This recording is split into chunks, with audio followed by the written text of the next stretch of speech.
Welcome to another exciting episode of Chasing Tone with Dave and Rob. Alright, and here we are. Before we start anything, we're going to do what we always do and plug the station. Right. Home of the 402 burger, and I ate one of those tonight. You ate the 402 burger and? And the Dalmatian. The Dalmatian. And them all beef. I don't think that's more than a quarter pound. They butterfly that bad boy and grill it. It was pretty tasty. tasty looking. Yes, it was. Alright, good times. Alright. $200 challenge has been met. We're pretty excited about it. And anyways, I want to get right into it. First off, we showed you the guitar, what we modded out on it. It's got a brass nut on it. Changed out a tone cap. Put new strings on it, raised the pickups. Changed out the springs in the back of it to kind of get it, you know, where the tremolo worked a little better. We talked about changing out the tremolo bar in the back. Block in the back, but we decided I'm going to just try to keep it under $200, so we decided to just leave it as is for now. If you go ahead and have my camera lady pan over to the amplifier, that is the crown jewel of this project. As you can see, it's a 112 cabinet that I just finished today. It's two-toned. It's got a brown coloring on the outside, and it's got a tan accent as well. It's got gray grill cloth with chrome accents on the outside of it. So, and it's powered by a Fender g-dec electronic chassis that I purchased on eBay. That's what kind of was able to make this challenge where we could keep it at $200. You know, originally when we were looking for an amplifier, we were going to try to find a tube amplifier, but we just couldn't find anything that really, you know, floated my boat. So I thought, well, why not just use this chassis? I found it for $15 with $8 shipping. It gave me a grand total of $23. So that gave me all sorts of money to play with this challenge. So that enabled me to build a cabinet and a head that looks like this. So if you were wondering, it's like, how in the world can you do all this for $200? That's how I did it. The chassis is going to be usually your biggest expenditure. That and your speaker and your guitar. So when you've got, you know, that much money to play with, besides that, you know, you're able to do quite a bit when you're doing all your own labor. The speaker that's in it is a Crate Vintage speaker. It was a used speaker that I found on eBay. I found that for $22, so the speaker actually cost more than the electronic chassis. And I got that with $8 shipping, so that was right around $30. Crate, I believe, is an Eminence speaker anyway, so usually they're not a bad speaker. And it's, you know, it plays really nice. It breaks up well. It's a 50-watt speaker, so you know, it's got a good sound to it. The lumber that went into it, I priced out just basically what part of the lumber that I used was $16. It's 3/4 inch plywood that I used in it. You know, you could use other different types of lumber. We mentioned, you know, you could use birch or something like that, but you're going to get a lot more money. Oh, a lot more, yeah. And you're looking at about $40 a sheet. And we've built, I don't know how many now. How many cabinets do you think we've built total? Oh, I built a bunch. Yeah. You know. So, and every one of them's been that just regular, what is it, $20 for a sheet of it? Yeah. I mean, we probably built, I don't know, 3 or 4 412 cabinets together, I know. Yeah. And then use a Hagar amp. So then your amp we built, I mean, yeah. And we've used 3/4 inch plywood, and we've always had really good success with it. So, you know, I think if you seal it up, get it good and tight, you know, it's going to sound great. The vinyl I got from a place called the Fabric Outlet in Clarksville. You can buy it down there by the Running Yard. And it's really good quality stuff. They say it's Seconds vinyl, but I have never had I can't find where there's a problem with it. And so the vinyl itself was $24, and actually there's enough there to make another cabinet easily enough. So I'm a little bit over on that price. You know, you got the hardware, the screws, the handles, the feet for the, you know, for the cabinets and whatnot, the grill cloth, you know, the cords. For just, I mean, we factor in the price of the cords, the strings, and the brass nut that we put on here. It came to a grand total of $198. So that was $2 shy of our total, $200 that we had set for this. So we definitely met the challenge of being able to do this. The amplifier, like I say itself, it's a Fender G-dec modeling amp. It's got backing track with a drum machine in it, and it has a backing bass line in it as well. It has an auxiliary in, it has a MIDI in, a headphone, and line out. Some of the sounds that we like, and it has several different sounds, but some of the ones we like are the Hot Rod, the British, and the Blackface Fender sound. It also has an effects loop in it. It has reverb, chorus, delay, flanger, and tremolo. It has a separate volume control for the backing track and a tempo control for the backing track. And you can also play your backing track in pretty much any key that you want.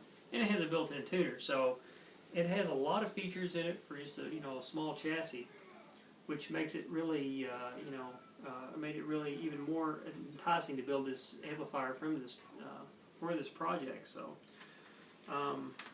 and the Rock On monikers, I don't know if you noticed those or not. Back several years ago, when we were talking about building amplifiers and cabinets and whatnot, we decided, well, what are we going to name this company if we ever have a company? And we're like, well, Rock On. And so it just kind of stuck. So I had some printed up, and I've just kind of had them sitting around for years. And I thought, well, why not just pull these things out and slap them on these cabinets and the head? Because I mean, this is something that we've built for, for this very reason. And so, here we are. And I mean, I think it really kind of sets the cabinet off, kind of gives it more of a professional look. I mean, we're not professional by any means. We've built a lot of cabinets, but we're still in the learning phase of this whole thing. But that's just kind of a quick overview of kind of what we've done.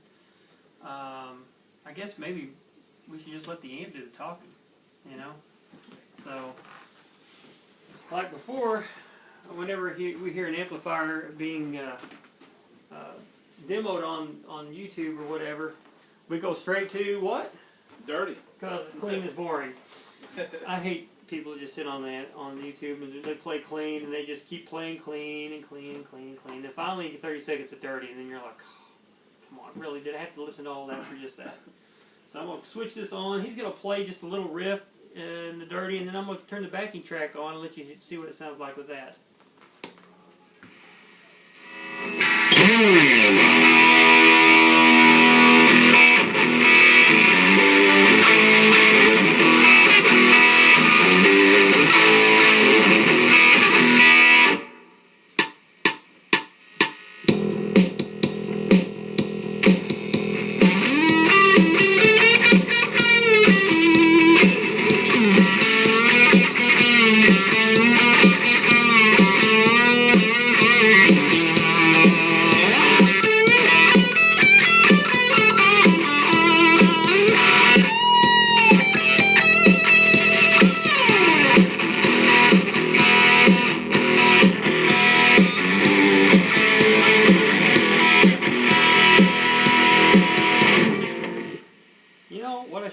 I should have put some sunscreen on because my face just melted. Yeah, right. There you go, sweet. That's awesome. But anyways, that's kind of what it sounds like. We're not going to bore you with a bunch of clean because who cares? We're not clean players. We don't play clean, do we? No. I mean, the only time we play clean is like whenever we play Simple Man or something like that. We don't play that clean very long, and then it's straight to dirty anyway. So. It does sound good playing clean. We did play it clean just to make sure it sounded good that way. But other than that, I mean, I'd rather hear an amplifier distorting and breaking up and sounding grungy and raunchy and everything else. I don't. Oh yeah. I mean, I think that's what that kind of tone's all about. I mean, clean tone's not hard to achieve. I don't think it's hard to achieve. I mean, no. I think it's the distortion is harder to achieve than anything. So, that's what I'm chasing after, at least, anyways. So that's pretty much it. $200 challenge has been a lot of fun, a little bit of stress, but a lot of fun. I challenge anybody that wants to go out there and do it to do this. Don't just go buy your tone off the shelf. I'm often reminded of the things that Eddie Van Halen's talked about, how he used to take and always be experimenting and stuff like that. And I think, how if people like him hadn't have experimented and stuff like that, I mean, our sound wouldn't be where it's at today. Oh, no way. So you know, instead of being one of these people like I see on YouTube that go buy their tone off the shelf, do something like this. I mean, yeah, we did take a chassis that was already there, but we had to build a cabinet. We had to make it, you know, tonally sound. Had to make it solid. You know, you obviously, whenever you're wiring your cabinet, you don't want to put little thin wire in it. You want to put, you know, good gauge wire. I put 16 gauge wire in it. You want to use quality parts whenever you're putting your cabinet together. I don't think we, you know, skimped on anything like that. Was that you said it came in, it was a 1/8 speaker combo. It was a 1/8 speaker combo originally, what that amp was. Now, when I received the chassis, I just received a chassis. That was it. I mean, there was no speaker, nothing. I mean, it was just a dead chassis is all it was. Just, you know, replaced a Pico fuse in it. Apparently, that whenever they were, the fuses that they put in the factory were half-amp fuses, and the schematic called for a 1-amp fuse, so, you know, it doesn't take a rocket scientist to figure out that eventually that fuse is going to blow. But a lot of people were just giving up on those amplifiers because of the fact that, you know, they couldn't figure out what was wrong with it. If you don't, you know, really get down there to look around, you know, sometimes if you don't know what you're looking for, sometimes you can miss it. And it was easy to miss. I mean, the person that I bought it from, obviously, had given up on it. But, you know, it didn't take very long to figure out, well, this is what the problem is. So, it's a neat little amplifier. It really makes some good sound. And it's got a lot of features, you know, for the money, definitely. And what I was getting back to before, as far as the amplifiers go, whenever you're, like, say, you're looking to mod amp or something like that, you definitely need to try to do your own modding yourself. Like I say, don't try to go buy something off the shelf if you can avoid it. I mean, it's cool to go into a Guitar Center and sit down. I mean, it's easy to get into that mode where all you want to do is just go down there and just start buying pedals and whatnot. I mean, it sounds really good in the guitar store, but then you get out and you're just not happy with it. It's more fun to chase the tone yourself and getting, you know, books and learning how to change the tone of things, and getting on YouTube and whatnot. So, you know, I challenge people to do that. I mean, that's what I think. That's the fun part about it. It's just chasing the tone. Like I said before, you know, I hope I never catch it. I hope I never find the perfect tone. I hope I just keep chasing it, because I think that's where the fun of it is. But anyways, that's pretty much my rant on tone. So. Now on to a different subject. Just bands that we like. You went and seen Brad Paisley the other night. What do you think about him? Oh, he was really good, phenomenal. He's probably, in my opinion, I don't even know. I mean, maybe probably definitely the top 10 guitarist on mainstream radio for sure. Yeah, I mean he's just phenomenal. I know he's country, and a lot of rock guys will be like, well, you know, but. He could tear it up on guitar. He blew me away. Well, he's amazing. I mean, he's an awesome guitarist. I hate to use the word amazing. Gosh, I hate that word. Everybody's like, it's amazing. Yeah. Bands I've been listening to is Multitude Divided.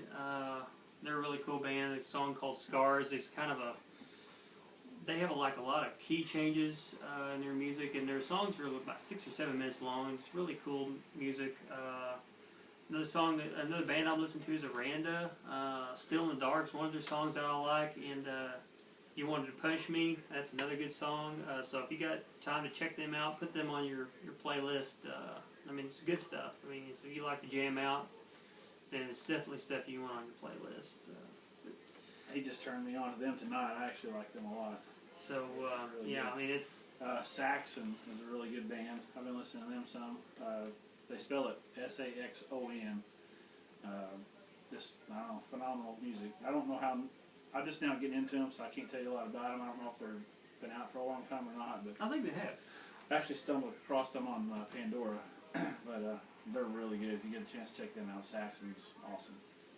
So that's who we're kind of listening to, and if you have any comments or questions or anything like that, we'd be glad to to address them and stuff like that. And, just drop us a line. And just want to thank Mom for hitting hitting play on the YouTube to make it look like I got more views than probably what I do. So that's cool. So that's terrible, isn't it? Like, you gotta depend on your family. It's like, hey mom, can you get on YouTube? I know you're not doing anything today, or like between loads of laundry, can you? That's terrible.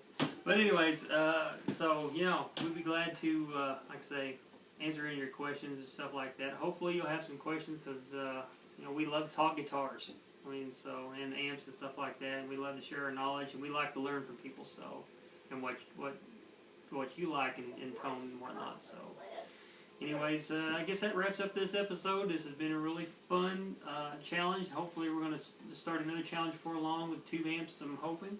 Yeah, we talked about tube, yeah. So I think I described the type of tube amp that I want.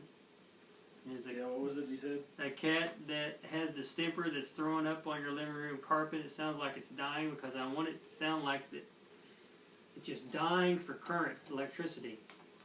That's starving. Starving. That's I right. just want to go, I want it to be just growling. I mean, that's the kind of tube amp that I want. And I told him, I said, you know, that's really where all the magic tone is, you know, when it's to that point. You know? Yeah, I mean, I want the thing literally just blowing fuses and transformers. I mean, I don't want it to do that because that's a lot of money. But yeah, definitely, I want something that's going to be just kind of growly and just kind of sounds really cool and tight and whatnot. So that's going to be probably our next challenge at some point. Hopefully in the very near future. I'm blown away by these, and hopefully we'll be able to do that maybe with our tube amp challenge. This 112 closed back cabinet. Yeah, Blew me away. I mean, it's got almost like a 412 sound. it does. I mean, it does. It's awesome. the iPad doesn't really do it justice, and what we really need to do is get a microphone, a good microphone, to actually mic this right and make it where people can really get a sound, a true measure of what the sound is. But you know, we're kind of low budget at this point. I mean, really low budget when it comes to video on this thing. But anyways, you know, like I say, drop us a line if you got anything you want to tell us, and we'd be glad to hear from you. So for Dave And Rob. keep chasing tone.